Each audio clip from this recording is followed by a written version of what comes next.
세계 최고 두뇌 최대 부호 성공 집단을 탄생시키는 유대 솔로몬 탈무드 제90장 유대인 세상살이 방법 현실에 만족하지 마라.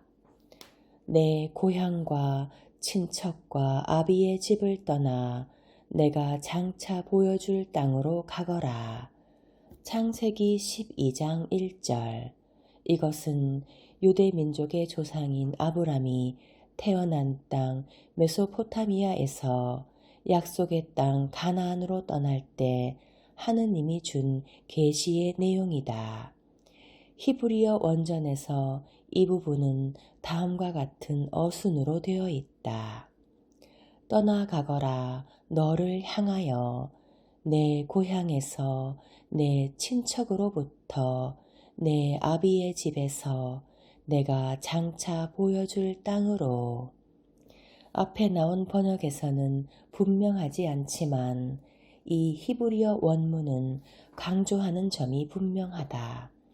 즉 떠나가거라 하는 동사가 문장 첫머리에 나와 있어 이 점에 강한 인상을 받도록 하는 문체로 되어 있다. 어째서 나오라라고 의도적으로 지시하는 것일까? 이유는 간단하다. 인간은 현재의 상황에서 나오기 싫어하는 존재이기 때문이다. 누구나 기댈 장소를 가지고 있고 또 그것을 갖고 싶어 한다. 거기에 있는 것만으로도 저절로 마음이 평안해지는 장소에 안주하기를 바라며 어떤 그룹에 소속되어 있음으로써 안도의 숨을 쉬고 싶어 한다. 얼마쯤에 응어리나 망설임이 있어도 달라붙어 있고 온실 같은 환경이 그리워 그 자리에 눌러앉게 된다. 요컨대 떠나가기를 싫어하는 경향이 있다. 되도록이면 안락하게 지내고 싶은 것이 인간의 꾸밈 없는 마음이다. 현재 상황에 안주하여 일상적인 흐름에 몸을 내맡기는 한 쓸데없이 풍파에 시달리지 않고 안락한 나날을 보낼 수가 있다. 현재 상황에 안주하여 일상적인 흐름에 몸을 내맡기는 한 쓸데없이 풍파에 시달리지 않고 안락한 나날을 보낼 수가 있다. 일부러 주의와 마찰을 일으킬 필요가 있는가? 하지만 과연 이것을 본 마음이라 할 수 있을까? 사실은 나가고 싶지만 나갈 수가 없는 것이다. 나감으로써 쏟아지는 비난이나 입게 되는 불확실한 미래가 불안한 것이다. 결국은 혼자가 된다는 것, 타인과 달라지는 일이 무서운 것이다. 사실은 나가고 싶지만 나갈 수가 없는 것이다. 나감으로써 쏟아지는 비난이나 입게 되는 불확실한 미래가 불안한 것이다. 결국은 혼자가 된다는 것, 타인과 달라지는 일이 무서운 것이다. 내가 나의 길을 망설이고 내가 너의 길을 두려워한다면 이건 이미 자신의 삶을 산다고 할 수 없다. 나는 나이고 너는 너이다. 내가 나의 길을 망설이고 내가 너의 길을 두려워한다면 이건 이미 자신의 삶을 산다고 할 수 없다. 나는 나이고 너는 너이다. 내가 나이기 위해서는 어떤 점에서 나는 혼자가 되어야 한다. 거기에는 아무래도 나간다는 행동이 뒤따라야 하는 것이다. 내가 나이기 위해서는 어떤 점에서는 나는 혼자가 되어야 한다. 거기에는 아무래도 나간다는 행동이 뒤따라야 하는 것이다. 현대 사회에는 남이 하니까 나도 한다는 식으로 사는 사람이 많다. 그러나 이렇게 살아서는 아무런 성장도 기대할 수 없다. 이렇게 되는 요인에는 크게 두 가지가 있다. 하나는 자신으로부터 나올 수가 없는 것이다.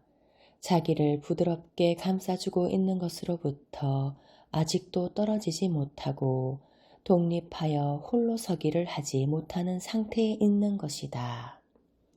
또 하나는 자신을 향하여 나갈 수가 없는 것이다. 자기로부터 나갈 줄을 모르므로 본래의 자신으로 향할 자세를 잡지 못하게 된다. 자기로부터 나갈 줄을 모르므로 본래의 자신으로 향할 자세를 잡지 못하게 된다. 자기의 껍데기가 너무나 딱딱해서 내가 나일 수 없게 된 것이다.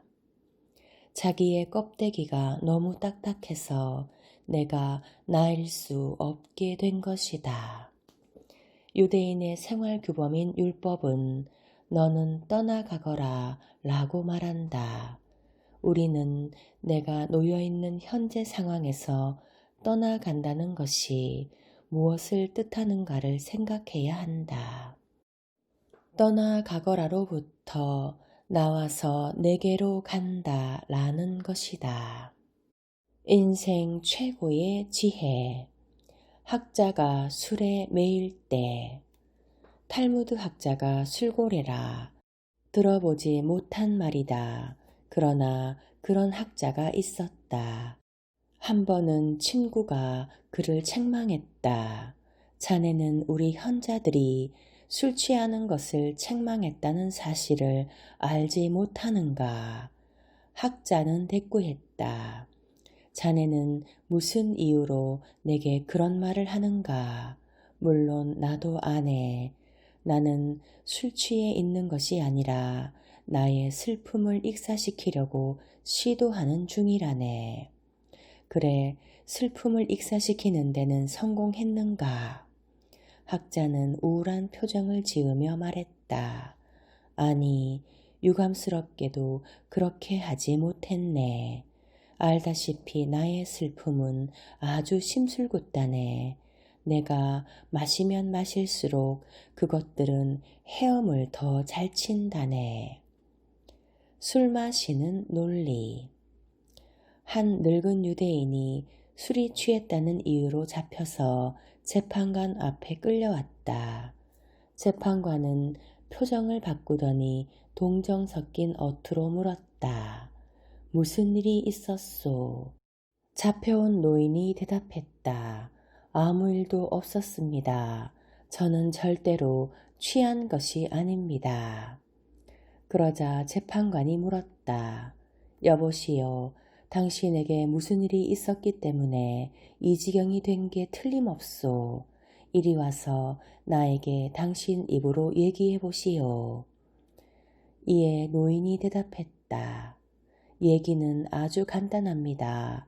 저는 한 잔을 마셨습니다. 그런 행동은 성서에도 근거가 아주 많이 있습니다. 그렇게 한 잔은 마실 수가 있는 것입니다. 이제 그렇게 하여 나는 새로운 사람이 되었습니다. 물론 새로운 사람도 술을 마실 권리가 있지요. 그도 한 잔 마셨습니다. 그래서 우리는 두 사람이 되었습니다.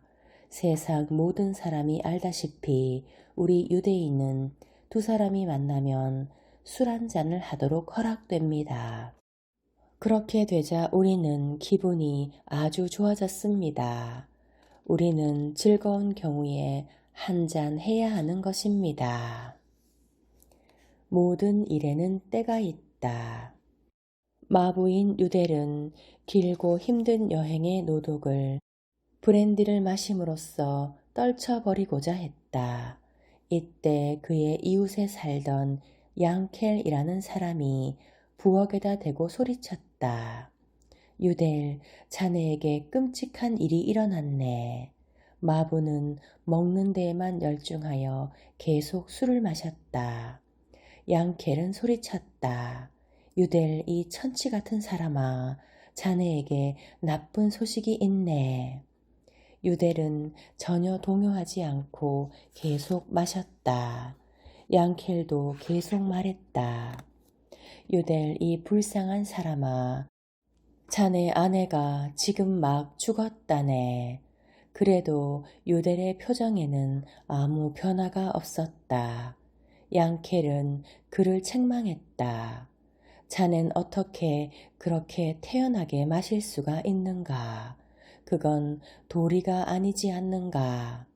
그 마부는 접시에서 잠시 고개를 떼더니 올려다보며 말했다. 내가 이 브랜디를 다 마시고 나면 그때는 틀림없이 애곡할 걸세.